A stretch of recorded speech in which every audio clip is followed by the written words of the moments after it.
Thank you, sir. Thank you, Shri Madan Rathod जी. धन्यवाद उपसभापति महोदय, आपने मुझे सेंट्रल एक्साइज अमेंडमेंट बिल 2025 पर बोलने का अवसर दिया। उपसभापति महोदय, मुझे अभी विपक्षी माननीय सदस्यों ने इस बिल का विरोध किया। मुझे ये समझ में नहीं आया कि जो उत्पाद लोगों को बीमार करता है, यदि उसी पर एक्साइज ड्यूटी लगा दी जाए और उससे जो आय प्राप्त होती है उन्हीं बीमारों का इलाज करने में उपयोग में लिया जाए, तो इनको क्या ऐतराज हो सकता है, ये समझ में नहीं आया। उपसभापति महोदय, हम सब जानते हैं कि 1 जुलाई 2017 में जीएसटी लागू हुआ था, तो उस समय अधिकांश वस्तुओं पर केंद्रीय उत्पाद शुल्क को समाप्त कर दिया गया था। कुछ वस्तुएं जैसे तंबाकू और तंबाकू उत्पाद, डीजल, पेट्रोल, ये केंद्र के अधिकार क्षेत्र में रहे थे। जीएसटी आने के बाद तंबाकू पर एक्साइज ड्यूटी घटानी पड़ी थी और बदले में क्षतिपूर्ति शेष ये लगाया गया था, जो 5 वर्ष के लिए लगाया गया था। हमारे अभी प्रमोद जी तिवारी साहब बोल रहे थे कि जब गुजरात के उस समय के मुख्यमंत्री जी ने और इस जीएसटी का विरोध क्यों किया।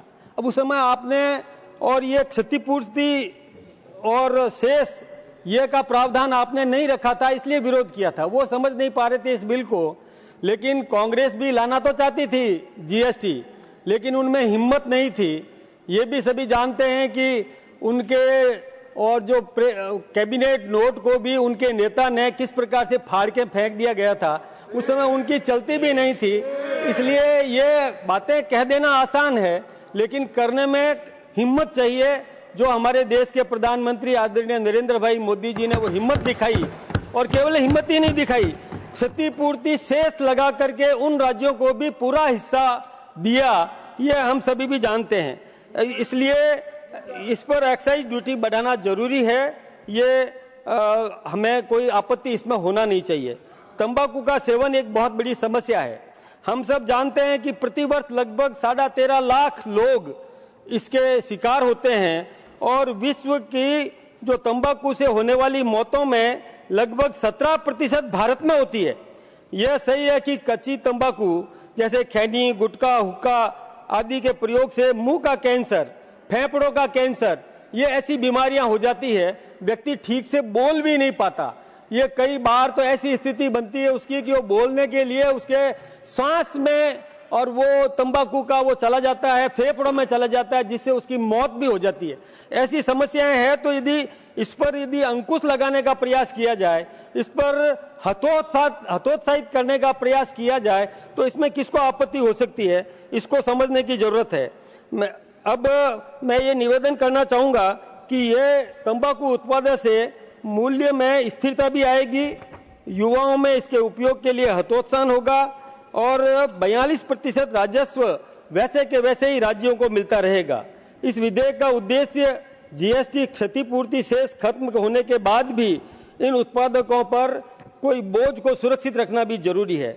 विधेयक ये सब हम जानते हैं, ये तो सभी ने बोल दिया है कि सिगरेट, सिगार, चिरूट पर 5,000 से 11,000 तक का प्रति 1000 स्टिक की दर से उत्पाद शुल्क लगेगा।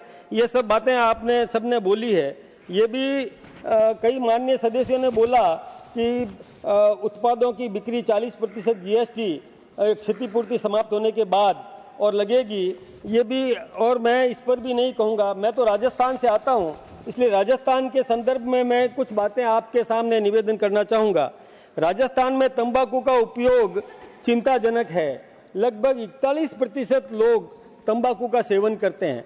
कई महिलाएं जो मजदूरी में जाती है, दिन में मजदूरी का काम करती है, लेकिन वो खैनी साथ में रख करके और जाती है। कई तो ऐसे ठेकेदार हैं जो मजदूरों को ले जाते हैं, वो खुद ही और उनके दैनिक वेतन के साथ ही ये खैनी देने का काम करते हैं। ये बीमारी को और प्रोत्साहन देने का काम है। यदि ऐसे इस पर यदि रोक लगाई जाए तो मैं सोचता हूँ कि बहुत बड़ी बात है, अच्छी बात है।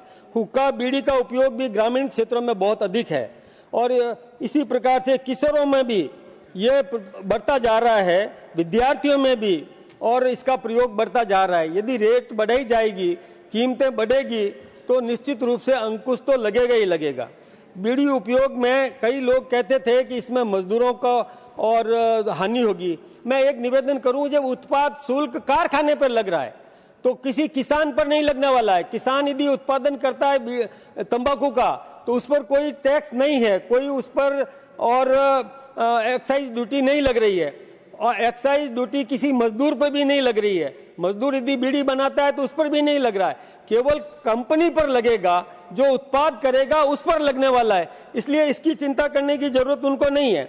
हमारे यहाँ पर बीड़ी उद्योग जिसमें कई श्रमिक भी काम करते हैं, कोटा, बारा, बूंदी, धौलपुर, भरतपुर, और यहाँ पर भी बीड़ी उत्पादन लोग करते हैं सीधे, और इस पर उत्पाद किसानों को नुकसान नहीं है, किसी मजदूर को भी नुकसान नहीं है। हमारे यहाँ पर कैंसर के मरीज बहुत बड़ी मात्रा में आते हैं। विशेष रूप से पंजाब से एक ऐसी ट्रेन आती है जो बीकानेर पहुंचती है, उस ट्रेन का नाम ही लोगों ने बदल करके कैंसर एक्सप्रेस या कैंसर ट्रेन कर दिया गया। ये चिंता की बात है। इससे कई भ्रम जो है उसको मिटाने की आवश्यकता है। ये बात सही है कि इससे राजस्व भी सुरक्षित रहेगा, स्वास्थ्य भी बचाता है, युवाओं को नशे से रोकने का काम भी करता है, आर्थिक स्थिरता भी देगा, राज्यों के हिस्सों को भी सुरक्षित रखने का काम करेगा, तंबाकू उद्योग को नियमन में लाने का काम भी करेगा, राजस्थान और अन्य राज्यों के स्वास्थ्य संकेतकों में सुधार लाएगा।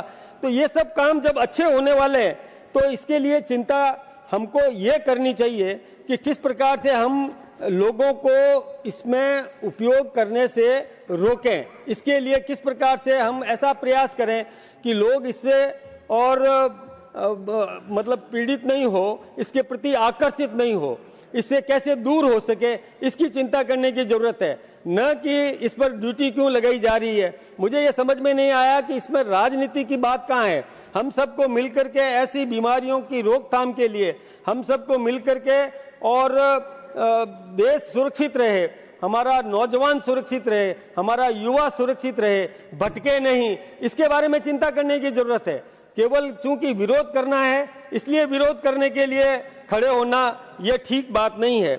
मैं विश्वास के साथ कहता हूं कि वित्तीय स्थिरता सुनिश्चित करता है, तंबाकू के दुष्प्रभावों पर रोक लगाता है, केंद्र और राज्य दोनों को मजबूत करता है। इसलिए मैं विनम्रता पूर्वक आग्रह करता हूं कि यह बिल पारित किया जाए और जो देश के स्वस्थ सशक्त भविष्य की दिशा में आगे बढ़ेगा। आपका बहुत बहुत धन्यवाद।